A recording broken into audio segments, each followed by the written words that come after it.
എവിടേക്ക് ഈ പാതിരാത്രി കെട്ടിയൊരുങ്ങി പോണേന്നല്ലേ? നമ്മുടെ DQന്റെ വേഫെയർ ഫിലിംസ് ബാനറിൽ ഡൊമിനിക് അരുൺ സംവിധാനം ചെയ്ത ലോക ഇറങ്ങിയ പിന്നെ കാണാണ്ടിരിക്കാൻ പറ്റും. ലോകയുടെ ഫസ്റ്റ് ലുക്കും ടീസറും ട്രെയിലറും ഒക്കെ കണ്ടപ്പോ ഞാൻ അന്നേ വിചാരിച്ചതായിരുന്നു പടം ഇറങ്ങുമ്പോ തന്നെ പോയി കാണണം. നമ്മുടെ തൃശ്ശൂർ രാഗത്തിൽ കാണുന്ന ഫീലൊന്നും UAE ഒരു തിയേറ്ററിൽ നിന്ന് കിട്ടില്ല എന്ന് എനിക്കറിയാം. എന്നാലും ഇങ്ങനത്തെ സൂപ്പർ ഹീറോയിക് എലമെന്റുള്ള ഒരു സിനിമ തിയേറ്ററിൽ പോയി കണ്ടാലേ ആ ഒരു എക്സ്പീരിയൻസ് കിട്ടുള്ളൂ. OTTക്കൊന്നും വെയിറ്റ് ചെയ്യാൻ വേണ്ട, അമ്മാതിരി ഫീലാണ് തിയേറ്ററിൽ കാണുമ്പോൾ. ഞാൻ തിയേറ്ററിൽ കയറി കഴിഞ്ഞാൽ വീഡിയോയോ ഫോട്ടോയോ ഒന്നും എടുക്കാം. അതുകൊണ്ട് ലോകയുടെ ടൈറ്റിലൊന്നും എടുത്തില്ല.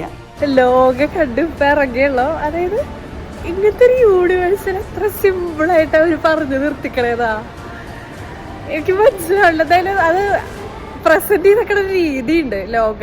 വാവ്, എന്തായാലും തിയേറ്റർ എക്സ്പീരിയൻസ് മസ്റ്റ് വാച്ചാണ്. ഞാൻ സിനിമയെ പറ്റി അധികം പറഞ്ഞെങ്കിൽ വളച്ചു നീട്ടണില്ല. എന്തായാലും പരമാവധി സിനിമ തിയേറ്ററിൽ തന്നെ പോയി കാണാൻ ശ്രമിക്കുക.